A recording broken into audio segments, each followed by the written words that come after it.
Ladies and gentlemen, welcome to the CoculesNation. My name is Secret Agent Nixon Cocules. I'm the founder and the director of the Cocules Industry Spy Network and the CoculesNation. So, you want to do one of two things. You either want to get out of playing the world's most popular role-playing game, or you are a complete newbie into tabletop role-playing games and do not know where to start. I might have one such solution for you to take a look at. It is completely free to play and is licensed, at least for its fourth iteration, under Creative Commons Attribution Sharealike 4.0 International. The game I am talking about is the Basic Fantasy Role-Playing Game, an amalgamation of two specific versions of the world's most popular role-playing game. It is what we call a retroclone, which is basically a clone of an older version, hence the name retroclone. This is an amalgamation, or compilation, of rules taken from the basic expert version of the world's most popular role-playing game, with an element or two of the 3.5 edition of the same game. Though they are completely different games, they are still under the same intellectual property, owned by the people who wanted to make the OGL an absolute nightmare, Wizards of the Coast and Hasbro.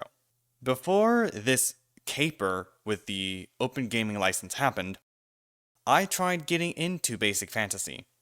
Now, enough chatty. Let's just go straight into character creation and how to go about that. I have an example character sheet that I had made earlier. It will not be linked at all, just so you know. This is just going to be used for essentially demonstrative purposes only. And since I don't have a set of polyhedral dice on my person, I do have a terminal application that I can use, a little something called Roll Dice. In that case, if you're on Ubuntu, since I'm playing on Linux, I can just do sudo apt install roll dice, but I already have the application, so I don't need to worry about that. You can do this for any Linux distribution, and I think it is also available for BSD. I will need to look up this roll dice program. First things first, to create a character in Basic Fantasy, I will do roll dice -s, which means separate the rolls, 6x, meaning do this 6 times, 3d6, which is the rolling method for getting 6 ability scores. Actually, we got one that's really good. That is a +1. And we have an 8, which is the -1. But I have already made a roll, as you see here. I have 2 +1s, 14 Constitution, 13 Intelligence, and I have a -1, 8 Charisma. But Nixendoig, you may be asking, how in the world did you calculate these ability score modifiers? Take a look at the beginner's essentials and in the rulebook and whatnot. All the PDFs for Basic Fantasy are actually linked in the description below. The game is entirely free and, as mentioned, licensed under Creative Commons. So you would add these to any value to any of these 6 abilities. And read up on the abilities as well. They will also let you know the bonuses and what they do to your character. Next was to choose a race and write in its special abilities. For now, just go for a human, because humans are pretty much average. They do have a 10% addition to all earned XP, no save bonuses, they can wield large weapons with 2 hands, no ability score requirements, all classes, all hit dice, they have common as their language, and then 1 point of intelligence bonuses, up to 3, you can get 3 other languages. And the halflings, dwarves, and elves, they have their own special abilities, save bonuses, and other requirements that you have to fit in order to even consider playing these races. You jot that down. Next, you go down to one of the character classes, a cleric, magic user, fighter, or what I call a fighting man, and a thief. If you play the fifth main iteration of the advanced version of the world's most popular role-playing game, you'll know this class as the Rogue. And the Rogue, he's got a ton of abilities right down here. But I decided not to go for a thief this time around. I'm actually going for the cleric. And these are the requirements for that. I am leaving these pages up just so you can read these. I would recommend getting the beginner's essentials if you are a beginner. And you may also want to take a look at the core rules just so you can read more about those requirements and whatnot. All of the special abilities and XP are jotted down. The next step to do is to roll the hit die. So for the cleric, that is a 1d6.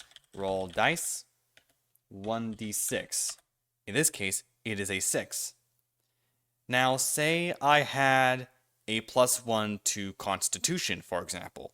Well, since Constitution adds to each hit die, this 6 becomes a 7. If you had 18 Constitution, that would make it a 9. Or if you were a fighter, for instance, and rolled a d8 as your hit die, that means you would roll that d8, get an 8, then you would have 11, which is the highest hit points you could get at that time. But that is just an example. The next step to do is to write down the attack bonuses, which is going to be +1. And your attack bonus adjusts for certain levels. So you write down your saving throw numbers for your class. This is for the character class and whatnot. The saving throws right over here. Death Ray or Poison, Magic Wands. Here I just called them... I didn't call them anything, but I would personally call them Witch Wands, Paralysis or Petrification, Dragon's Breath, and Spells. So you would jot those down as well. Next step you have to do is to roll your starting money. For that, I will do roll dice, 3d6. Okay, 7. Times that by 10, you get 70 gold pieces. And then you get to purchase equipment with your hard-earned gold in this equipment emporium type deal here. There's a PDF for a supplement called Equipment Emporium, which basically is this with a lot of different equipment. Also, take note of your load, movement and encumbrance, wilderness movement rates, and all of these things. This is very useful information as there are a lot of tables to go through. Though this is supposed to be basic expert. Next is to write down your armor class, adding your dexterity bonus and penalty. Say I had a dexterity bonus of +1. We didn't have this here, but say I had 13.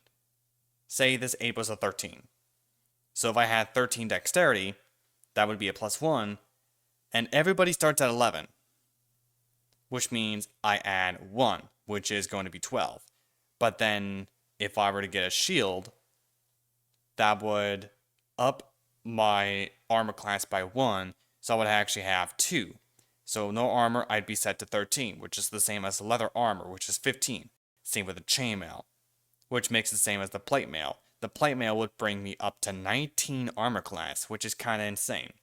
But as you can see here, I've only got leather armor, which is why I have my armor class that's a 13, because I do have no penalties whatsoever for dexterity. So keep that in mind. Plus, I got the set apart symbol, I got some dry rations, and all of the basic necessities for a cleric.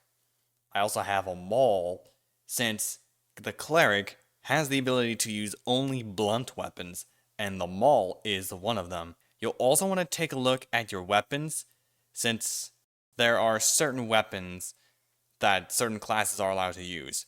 The only exceptions have to do with the thief and the fighting man. I'll use this example character sheet. I do have a weight of roughly 30 some odd kilograms for my international viewers. I could go about 20 meters per round, and I could go roughly, I don't know. I'll have this section here. I'll have that translated, sent over to my editor. He can place that on the bottom of your screen. Also, yeah, you want to have enough gold to be able to spend it on pretty much anything you need. And then after all of this, you get to fill out your character with a name and background. That is about it for this video. It's a super basic tutorial on how to play the basic fantasy role-playing game, at least starting by creating your character. To actually play the game, there are probably a number of tutorials on how to get into basic fantasy. So take a look at those videos on YouTube. That being said, I'm out of time for today's video. If you like what you see and want to see more like this in the future, you can do this one of 5 ways. You can hit the like button to show your support to the CoculesNation, hit the subscribe button to become a member of the CoculesNation, hit the bell icon to be notified when new episodes arrive every Thursday afternoon at 2 p.m. Pacific Time. You can also comment on all of our videos. All videos are open for comment. And last but not least, you can share this channel with your family and friends and get them into gaming on Linux. Not just PC gaming, but right here, tabletop role-playing gaming, for goodness sake. Also, feel free to join the CoculesNation core server, a Revolt server linked in the description below of all of our videos. That being said, I'm out of time for today's episode. Thank you, and good night.